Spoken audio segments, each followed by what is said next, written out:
스가랴 7장. 너희가 정말 나를 위해 금식했느냐? 다리오 왕 4년 아홉째 달 4일에 하나님의 메시지가 다시 스가랴에게 임했다. 베델 성읍이 사레셀과 레겜멜렉이 이끄는 대표단을 보내어 하나님의 축복을 구하고 만군의 하나님의 성전 제사장과 예언자들과 의논하게 했다. 그들은 이렇게 물었다.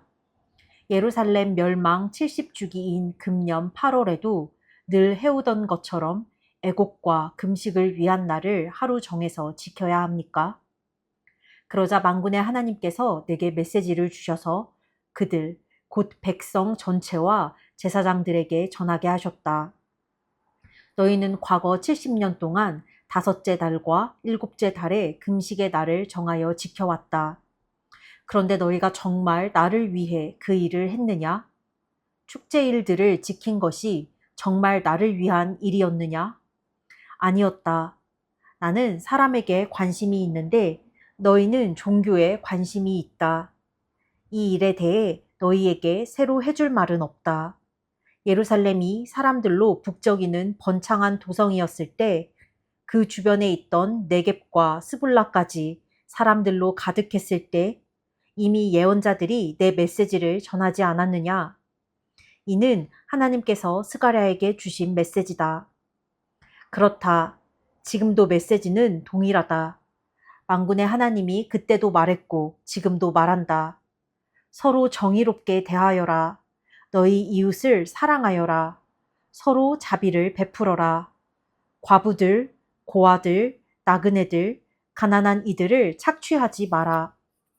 서로 음모와 계략을 꾸미지 마라. 그것은 악이다. 그러나 어떠했느냐?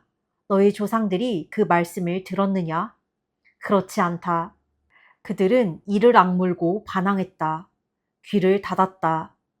그들은 하나님의 계시에 마음을 굳게 닫았고 이전 예언자들이 만군의 하나님의 명령을 받아 전했던 성령 충만한 설교에 대해 마음을 굳게 닫았다.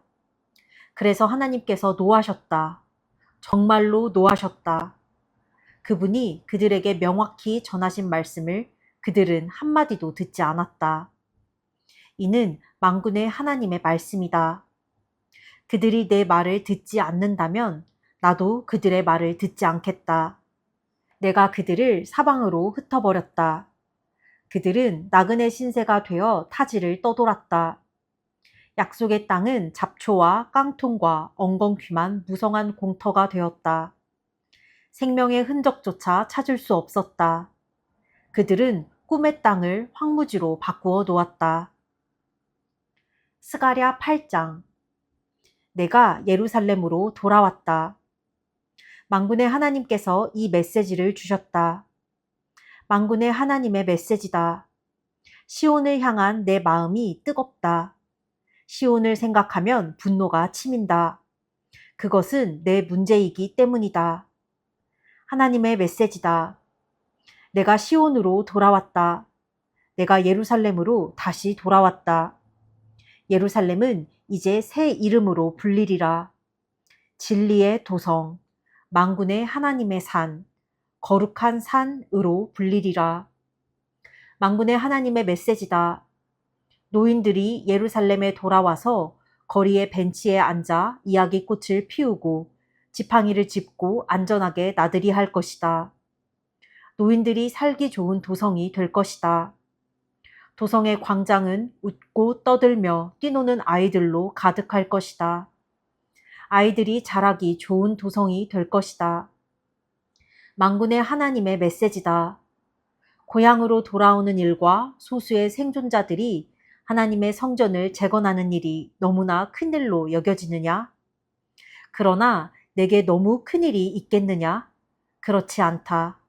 일의 성사를 결정하는 이는 나다. 만군의 하나님의 메시지다. 내가 동쪽 나라와 서쪽 나라에서 내 백성을 걷어들일 것이다. 그들을 다시 예루살렘으로 데려올 것이다.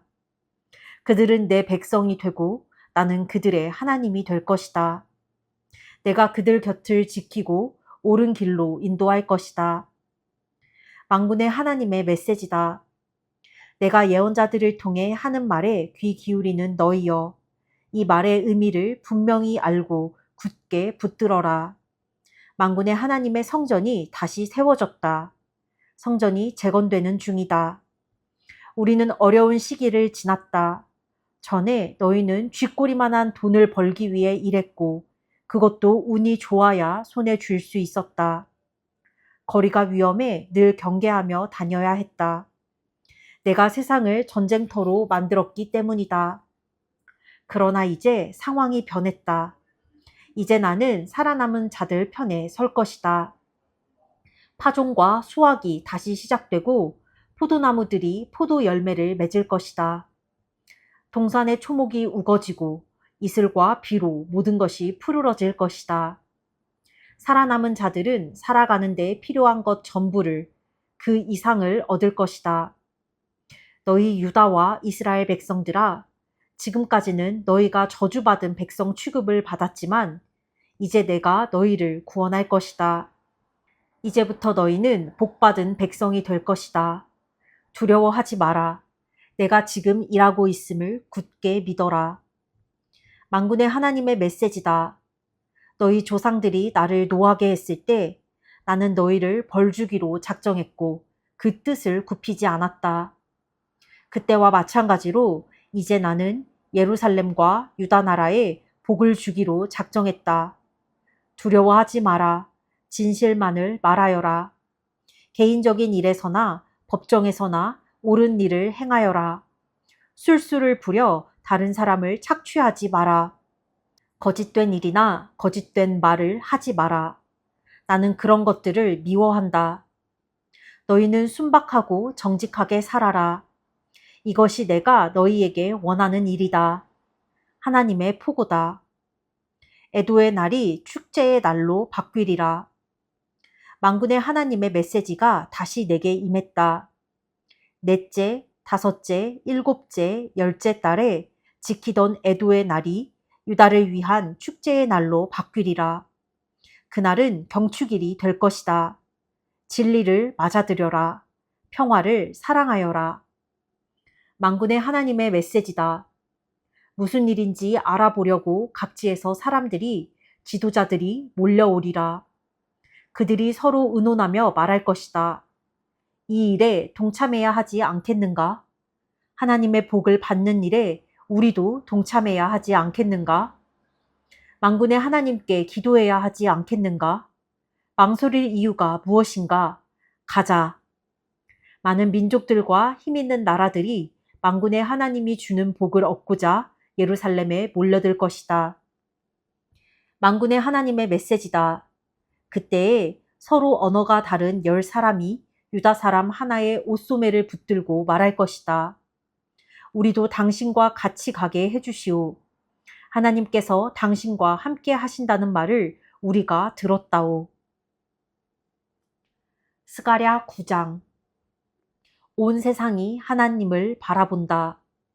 전쟁에 대한 경고. 하나님의 메시지가 다마스쿠스에 임하리라. 하드라그 나라에 도전장을 보내리라. 온 세상이 하나님을 바라본다. 이스라엘뿐 아니라 경계를 맞대고 있는 하맛과 스스로 똑똑하다고 여기는 두로와 시돈도 그분을 바라본다. 두로는 제법 큰 왕국을 이루었다. 은도 땔감처럼 많이 쌓았고 금도 건초더미처럼 높이 쌓았다. 그러나 하나님께서는 그를 확실히 망하게 하실 것이다. 재산 전부를 대양에 쳐 넣으시고 남은 것들은 큰 불을 놓아 태워버리실 것이다. 그 광경을 본 아스글론은 잔뜩 겁을 먹고 혼이 나갈 것이고 가사는 비통해하며 가슴을 쥐어 뜯을 것이다. 에그로는 막다른 골목과 맞닥뜨리리라. 가사의 왕이 죽을 것이다. 아스글론은 텅 비고 한 악인이 아스돗을 장악할 것이다. 내가 오만한 블레셋 사람들의 코를 납작하게 만들 것이다. 그 피 묻은 노획물을 뱉게 만들어 악한 짓을 멈추게 할 것이다. 남은 것들은 모두 하나님의 것이 될 것이다. 살아남은 백성은 유다에서 한 가족을 이룰 것이다.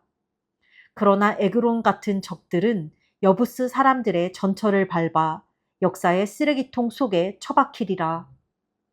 내가 내 나라에 진영을 세우고 침략자들로부터 지켜주리라. 누구도 다시는 내 백성을 해치지 못할 것이다. 내가 언제나 그들을 지켜줄 것이다. 나귀 타고 오시는 겸손한 왕. 딸 시온아, 환호성을 올려라. 딸 예루살렘아, 환성을 올려라. 내 왕이 오고 계신다. 모든 것을 바로잡으시는 선한 왕. 새끼 나귀 타고 오시는 겸손한 왕이시다. 내가 전쟁을 끝냈다. 에브라임의 전차들이 사라졌고 예루살렘의 군마들이 사라졌다. 칼과 창, 활과 화살들도 사라지고 없다. 그분께서 민족들에게 평화를 가져오신다. 사방 온 세상 7대양에 이르기까지 평화로운 통치를 펼치시리라. 내가 너와 맺은 피의 언약을 기억하고 절망의 감옥에 갇힌 너를 풀어주리라. 죄수들아, 집으로 돌아오너라. 희망을 한아름 안고서 바로 오늘 내가 너에게 2배의 복을 약속한다. 너는 잃었던 모든 것을 2배로 되돌려 받게 될 것이다. 유다는 이제 내 무기, 내가 당기는 활이다. 에브라임은 활쉬위에 매긴 화살로 쓸 것이다. 시온아, 내가 내 아들들을 깨워. 그리스야, 내가 내 아들들을 칠 것이다. 이제부터는 사람들이 내 칼이다. 그때 하나님이 나타나셔서 번개처럼 화살을 쏘실 것이다. 주 하나님께서 나팔을 부시고 회오리 바람을 일으키며 진군하신다. 만군의 하나님께서 그들을 보호해 주시리라. 전면전을 벌이시리라. 모든 전쟁을 끝내는 전쟁, 총력전을. 마침내 그들의 하나님이 이기시고 그들을 구해 주시리라. 그들은 유순한 양 같은 존재가 되고 왕관에 박힌 오색 찬란한 보석 같은 존재가 되리라. 그날에 그들이 반짝이리라. 빛을 발하리라. 젊은 남자들이 원기왕성해지고 젊은 여자들은 사랑스러우리라. 스가랴 10장. 하나님께서 구원을 약속하시다. 봄비가 내릴 때니 하나님께 비를 내려달라고 기도하여라. 비를 만들어 내시는 분, 봄 폭풍우를 만들어 내시는 분, 밀과 보리를 기르시는 분께. 가게에서 파는 신들이 횡설수설 떠든다. 종교 전문가들도 헛소리나 짓거린다. 거들먹거리는 그들, 내뱉는 말이라곤 허풍뿐이다. 백성들이 길 잃은 양떼처럼 방황한다. 목자 없는 가련한 양들처럼 길을 잃고 헤맨다. 목자라는 자들에게 내 노가 폭발한다. 수렴소만도 못한 자들, 내가 그들을 염소 다루듯 하리라. 만군의 하나님이 친히 나서서 그분의 양떼, 유다 백성을 돌보아 주신다. 그분께서 그들의 영을 소생시켜 주시고 하나님이 그들 편임을 자랑스러이 여기게 하시리라. 하나님께서 그들을 들어 당신의 재건 사역에 쓰실 것이다. 그들을 주초와 기둥으로, 도구와 기구들로 재건 사역의 감독자로 쓰시니 그들은 자랑스러운 일꾼 군대가 될 것이다. 당당하고 일사불란하게, 씩씩하고 힘있게 늪과 진창을 서슴없이 통과해 행진한다. 하나님께서 그들과 함께 하시니 그들을 꺾을 자 아무도 없으리라. 내가 유다 백성을 강하게 만들 것이다. 내가 요셉 백성을 구원하고 그들의 고통을 아는 나. 그들을 새롭게 하리라. 모든 과거를 씻고 새 출발하게 하리라. 이유를 묻느냐? 나는 그들의 하나님이기 때문이다. 그들에게 필요한 일을 내가 해줄 것이다. 에브라임 백성은 만방의 이름을 떨치고 그들의 삶은 기쁨으로 차오를 것이다. 오, 그들의 자녀들도 하나님의 복을 만끽하게 되리라. 내가 휘파람을 불면 그들이 내게로 뛰어오리라. 내가 그들을 자유롭게 풀어주었으니 오, 그들이 번성하리라. 비록 내가 그들을 사방으로 흩어보냈지만 이제 그들이 그 먼 곳에서 나를 기억할 것이다. 이야기를 간직하여 자녀들에게 전해주고 때가 이르면 그들이 돌아올 것이다. 내가 그들을 이집트 서쪽에서 데려오겠고 아시리아 동쪽에서 그들을 몰아올 것이다. 내가 그들을 기름진 길르앗으로 숲이 우거진 레바논으로 다시 데려올 것이다. 온 땅이 귀향의 무리로 가득하리라. 험한 바다를 뚫고 성난 파도를 가볍게 타고 그들이 돌아올 것이다. 사나웠던 강들이 실개울로 변할 것이다. 화려했던 아시리아는 발가 벗겨지고 악당 이집트는 사기꾼으로 드러날 것이다. 그러나 내 백성은 나 하나님의 힘으로 강해질 것이다. 그러면 그들은 능히 내 길을 걸어갈 것이다. 하나님께서 그렇게 말씀하신다. 스가랴 11장. 오만한 레바노나, 이민자들을 위해 내 국경을 열어라. 너의 보초 서던 나무들이 불에 탈 것이다. 우람한 소나무들아, 통곡하여라. 자매인 백향목들아, 애곡하여라. 너의 하늘 높이 솟았던 나무들이 이제 땔감이 되었다. 바산의 상수리 나무들아, 통곡하여라. 너의 울창하던 숲이 이제 그루터기 밭이 되었다. 목자들의 통곡 소리를 듣느냐? 그들은 가진 모든 것을 잃었다. 사자들의 포효 소리가 들리느냐? 대단하던 요단의 정글이 이제 황무지가 되었다. 사로잡혀 갔다가 돌아오는 이들을 위해 자리를 마련하여라. 거짓 목자. 하나님께서 내게 명령하셨다. 곧 도살될 처지의 양들을 위해 목자가 되어 주어라. 양을 사들일 자들은 손쉽게 돈을 벌기 위해 그들을 도살할 것이다. 그러고도 아무 문제 없다. 양을 파는 자들은 이렇게 말한다. 운도 좋지. 하나님께서 내 편이시다. 나는 부자가 되었다. 그들의 목자들도 양에게 전혀 관심이 없다. 하나님의 포고다. 이제 나는 이 땅의 백성들에게서 아주 손을 떼어버릴 작정이다. 지금부터 그들은 철저히 혼자 힘으로 살아야 한다. 이전 투구, 적자 생존, 약육 강식의 세상이 펼쳐지리라. 내게 도움을 구할 생각은 마라. 그래서 나는 돈밖에 모르는 악덕 주인들에게 가서 그 양들을 넘겨받아 도살당할 처지에 있던 양들을 돌보았다.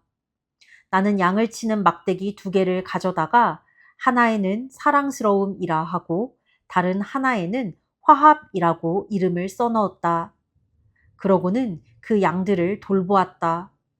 한 달도 못 되어 나는 부패한 목자들을 내쫓아 버렸다. 더 이상 봐줄 수 없었기 때문이다. 그들도 나를 견디지 못했다.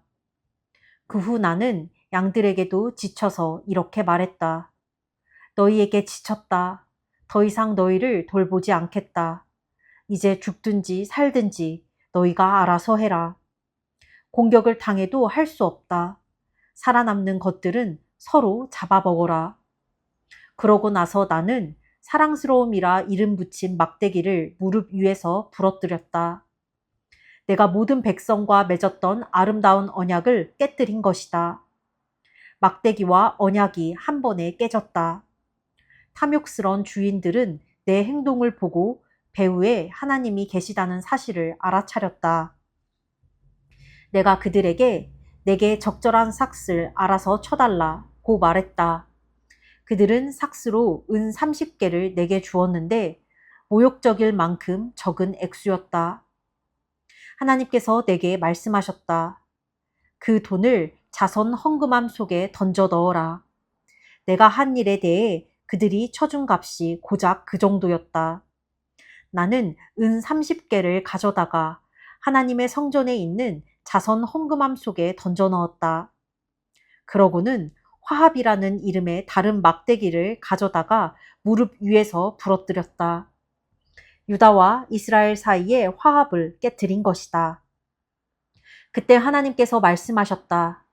아둔한 목자처럼 옷을 차려입어라.